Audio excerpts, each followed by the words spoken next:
Y con esto vamos con nuestro siguiente invitado. Se trata de Mauricio Alarcón, una de las voces importantes en el programa cuando lo llamamos. Mauricio, ¿cómo estás? Encantadísimo, como siempre, Zeb, buen día. Titular de la Fundación Ciudadanía y Desarrollo.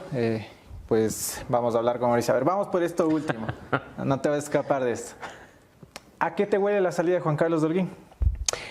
Partamos, Jeff, del hecho de que Juan Carlos Holguín era del círculo cercano al presidente. Era una persona que además llevaba muchos años trabajando en Creo por el proyecto político. Con lo cual, en lo personal, creo que su salida obedece a la sordera del presidente, quien al parecer ya ni siquiera escucha a los cercanos. Esa autosuficiencia, por vanidad, por ego, que le está pasando una factura altísima a los ecuatorianos, creo que es razón suficiente para que un ministro de la talla del canciller o el ex canciller Juan Carlos Holguín dé un paso al costado. A ti te consta que incluso a pesar de las críticas aquí en múltiples ocasiones he puesto el nombre de Juan Carlos como uno de los mejores ministros que ha tenido el gobierno, junto a Julio José Prado, quizá junto a Nils Olsen y algunos otros, pero muy pocos, por supuesto. Así es que para que haya pasado lo que pasó, creo que definitivamente Juan Carlos tiene que haberse dado cuenta de que no era escuchado y en esas condiciones era mejor dar un paso al costado. ¿No era escuchado o se asqueó de ver todo lo que pasaba en el gobierno? Bueno, hay que ver una cosa, indiscutiblemente para alguien con dos dedos de frente y con algo de inteligencia, ver lo que está sucediendo le provoca asco y repudio. Pero si está cerca al presidente y si tienes la posibilidad de conversar con él, de hacerle recomendaciones, de asesorar su gobierno, puedes ver que las cosas cambien o ver que no te hacen caso y simplemente dar un paso al costado. La autosuficiencia definitivamente es lo que le está pasando factura en este momento a Guillermo Lasso y a su gobierno. Eso con el ex canciller Holguín, seminario, es digamos un... Pero si tú has leído el tuit de a la madrugada en el que un arranque de sinceridad nos ha dicho por qué se fue, ¿no? Eso quiere decir, a mí tampoco me escuchaban. Más o menos, porque dice alguien que viene trabajando. Mira, alguien se da cuenta que no tiene nos puede gustar o no el estilo de Andrés Seminario, pero con su experiencia y su trayectoria, pensar que la cadena de los 18 minutos de Yo soy Guillermo Lasso Mendoza haya sido producto de la genialidad de Seminario única y exclusivamente, creo que es ser injusto, ¿no? Yo creo que esa también debe haber sido una detonante en el sentido de... Pero él es el filtro quien lidera la comunicación. Pero donde manda capitán. O sea, hay muchas cosas que analizar de una cadena de ese tipo. Por supuesto, el mensaje que además yo te digo estaba, pero contando los segundos para que Guillermo Lasso diga linchamiento mediático, porque se terminan convirtiendo en lo mismo que criticaban, pero eso del asesinato a la reputación, mi papá, mi mamita, mis hijos, mis hermanos, le faltó el cuñado, por cierto, en la cadena nunca lo mencionó, y parece ser que se ha olvidado de su padrino, pero en ese sentido habrá que ver... ¿qué mismo pasó? Lo cierto es que me quedo con ese arranque de sinceridad, Jeff, de la madrugada, porque sí debe ser bien feo que en una entrevista de alcance nacional te digan que no sirves para nada, ¿no? Y que has fallado.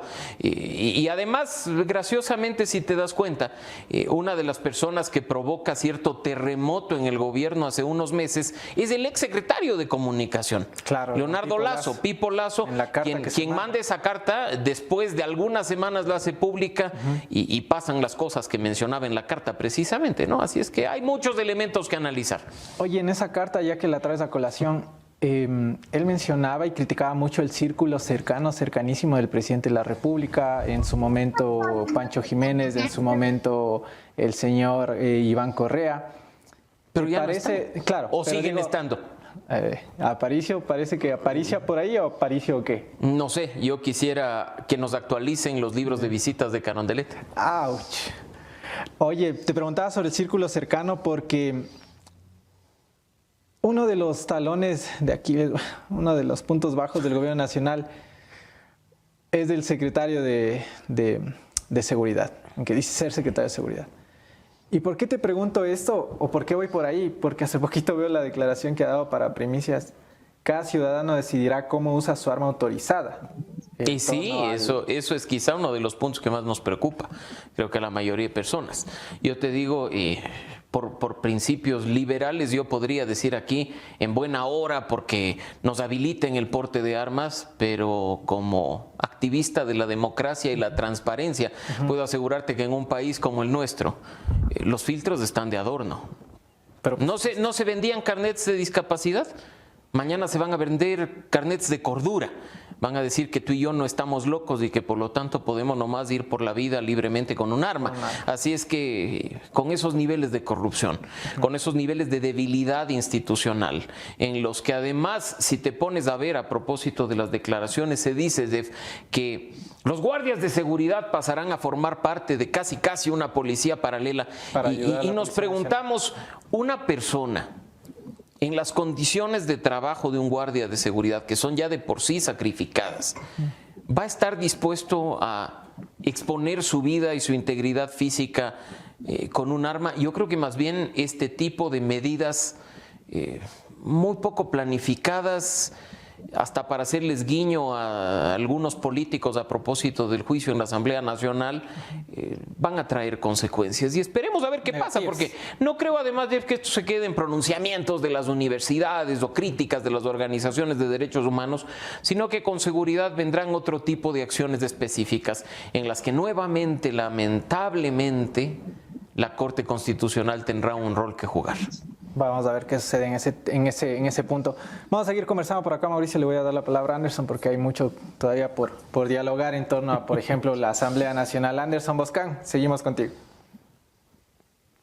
Doctor, ¿cómo vas? Gracias por aceptar la invitación. Encantado, siempre un gusto. ¿Qué crees que va a pasar los próximos 30, 40 días en este país con un juicio político en marcha? Es decir, ¿qué cancha le marca eso al Ejecutivo, al Gobierno Nacional? ¿Por dónde va a tener que moverse?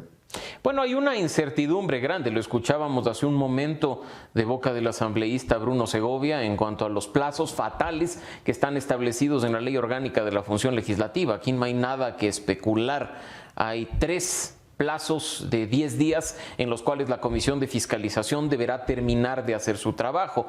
Lo cierto es que más da incluso de que la Comisión de Fiscalización logre armar una mayoría para aprobar un informe que recomiende el archivo una vez en el Pleno de la Asamblea Nacional para revertir esa decisión y dar formalmente al paso al juicio político en el Pleno de la Asamblea. Se requieren apenas 70 votos, Anderson.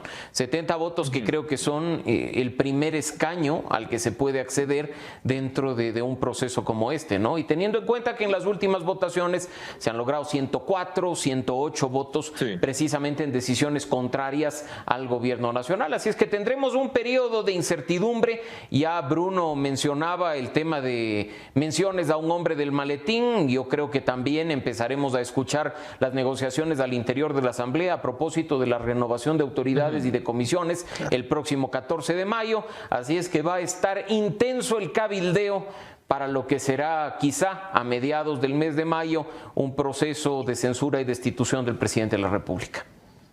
Hay quien podría haber ya casi destituido al presidente de la República. ¿Es así? ¿Tú lo ves así? En la política ecuatoriana, como bien señalaba un político de vieja guardia, es posible hasta tostar granizo. En último momento no vamos a decir pues que votarán a favor y del lado del presidente, pero tú has visto, Anderson, en múltiples ocasiones esas abstenciones convenientes en las que alguien sale y dice pues las pruebas no me convencieron, o incluso aquellos que de última hora tienen una necesidad urgente se levantan y se van al baño para cambiar esa votación con 1 o 2 de un lado o del otro. Así es que en último rato se puede ver cualquier cosa.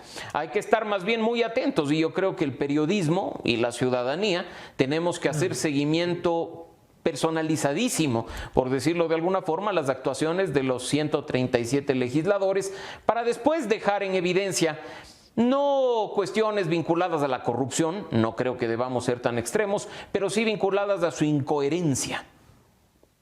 Sí, claro, no, esto tiene que ser un seguimiento además voto a voto, persona a persona, porque aquí no van a existir las bancadas. Aquí va a haber sociocristianos, gobiernistas opositores, Pachacutic, gobiernistas, aquí va a haber de todo. Oye, pero Anderson, no te olvides que incluso el año pasado, cuando se intentó la destitución por la vía del contrapeso de la muerte cruzada, hasta asambleístas de la famosa bancada del Acuerdo Nacional votaron a favor de la destitución de Guillermo Lasso, ¿no? Pero por supuesto, claro. Asambleístas de la izquierda democrática que hoy son defensores de Guillermo Lasso en el juicio político, es de toda la viña del señor en la asamblea. El ministro Cucalón, ¿qué cancha tiene Mauricio con un presidente que mientras sale Cucalón a extender la mano y decir, queridos colegas sociocristianos, me recuerdan, sale el señor Lasso en televisión a decir, este Nebot es un triunvirato de la conspiración? Bueno, creo que Henry Cucalón, con su capacidad, su experiencia, su trayectoria, sabe al menos lo que se tiene que hacer en los momentos actuales.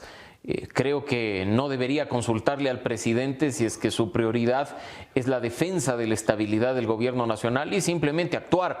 Conociendo además la trayectoria y la experiencia del ministro Cucalón, estoy seguro que no habrá negociación por debajo de la mesa o cuestiones que afecten la integridad, el uso de recursos públicos o puestos en la administración pública, y que más bien con su poder de palabra intentará convencer a los legisladores de lo que a su juicio es un absurdo en cuanto al enjuiciamiento político del presidente.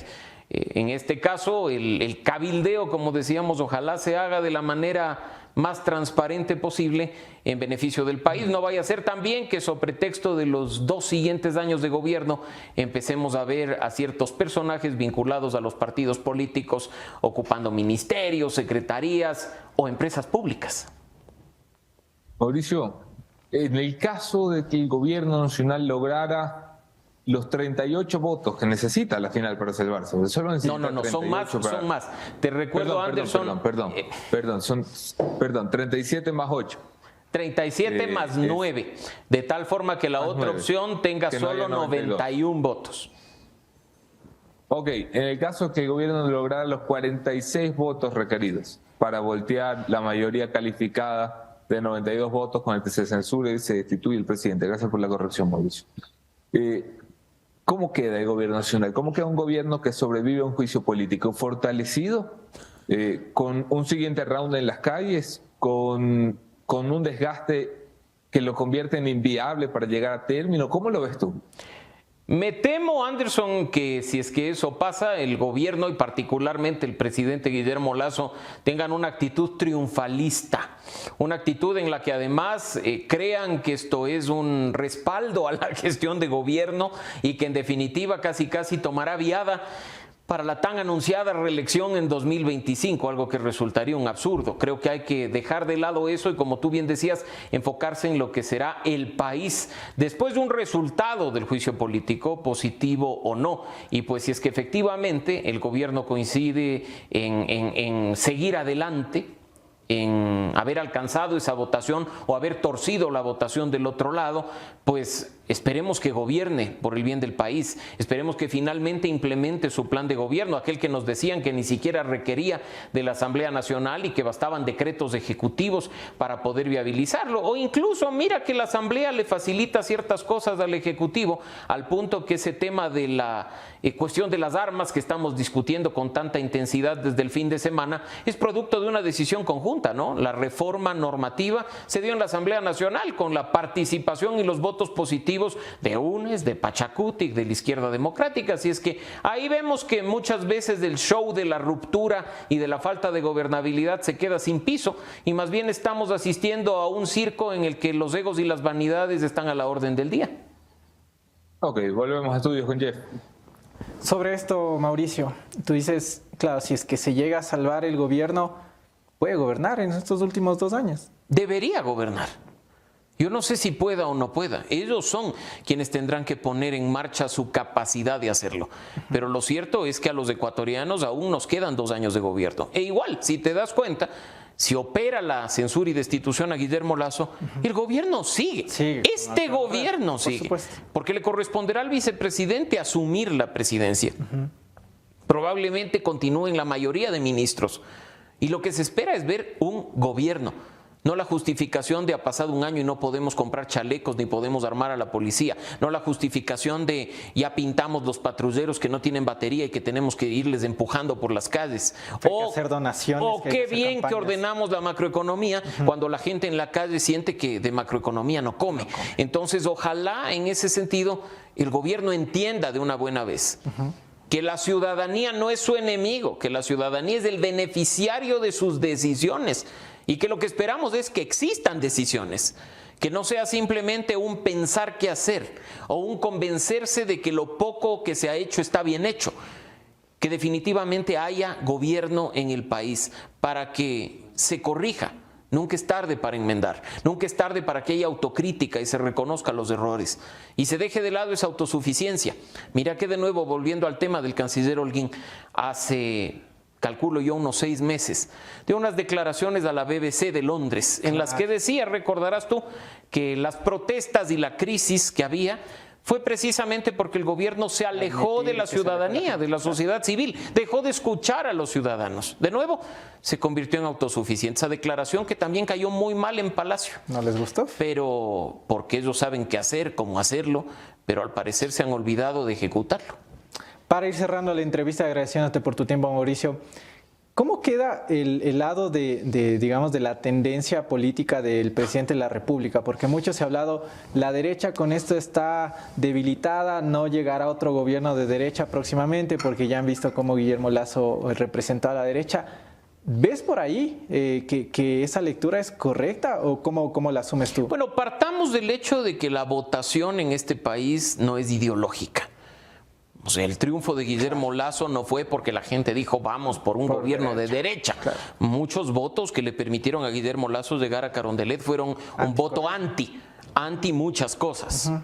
En ese sentido, pues habrá que ver qué pasa, pero lo cierto es que si hay quienes consideran que Guillermo Lasso llevaba adelante una bandera de derecha, definitivamente se ha cargado la tendencia, porque creo que todos nos lo pensaremos bien antes de votar. Si es que no somos suficientemente analíticos y críticos en votar en otra persona o confiar en otra persona de la tendencia después de ver estos resultados, ¿no? Pero, insisto, el voto en Ecuador no es ideológico. Mira, tan crítico es el tema de las ideologías que mucha gente en la calle, en las redes sociales, incluso me imagino que comentarios habrás visto tú aquí a propósito del programa, que te dicen ojalá tuviéramos un Bukele en Ecuador, sabiendo que las decisiones en materia de seguridad de Bukele son propias de una dictadura de derecha. Claro. Así es que ahí ves tú el tema de la incoherencia. Ojalá más bien en este país empecemos a trabajar desde la sociedad civil o en espacios como este en la construcción de una identidad nacional, una identidad como país. Nosotros siempre, y desde Ciudadanía y Desarrollo y con muchos otros aliados de la sociedad civil, cuando trabajamos de información de nuevos cuadros o acompañamos procesos formativos de jóvenes, partimos del hecho de decirles necesitamos una identidad como país, una identidad como ciudadanos y, por supuesto, si se quiere hacer política activa, una identidad como políticos. La crisis de identidad es la que nos tiene en este punto, donde tú tienes gente que se autoidentifica de izquierda tomando decisiones propias de la derecha o gente que se califica de liberal y le clava un paquetazo de impuestos a la ciudadanía propia de los gobiernos más redistributivos de izquierda. Así es que esas incoherencias son las que tarde o temprano como país nos pasan factura. No quiero decir que acá no debamos construir ideología, pero lo cierto es que partiendo de una identidad común de ecuatorianos que nos haga sentir tan orgullosos como cuando juega la selección y gana, por supuesto, o como cuando nos unimos en torno a una guerra que afortunadamente desde el año 95 no hemos tenido, empecemos a generar identidad en torno a algo bueno, a algo que diga esto sí es Ecuador, no lo negativo, no la corrupción, no la violencia, no la inseguridad, pero para ello hay un camino largo que recorrer. Son las declaraciones de Mauricio Alarcón, a quien le agradecemos por haber estado esta mañana. Mauricio, siempre es un gusto hablar contigo. Gracias, querido, lleva la orden siempre. Pudieron ustedes escuchar Mauricio Alarcón, titular de la Fundación Ciudadanía y Desarrollo, el análisis político en torno al juicio político, el rumbo del gobierno nacional y muchos aspectos más los pudieron ustedes escuchar aquí en Café La Posta.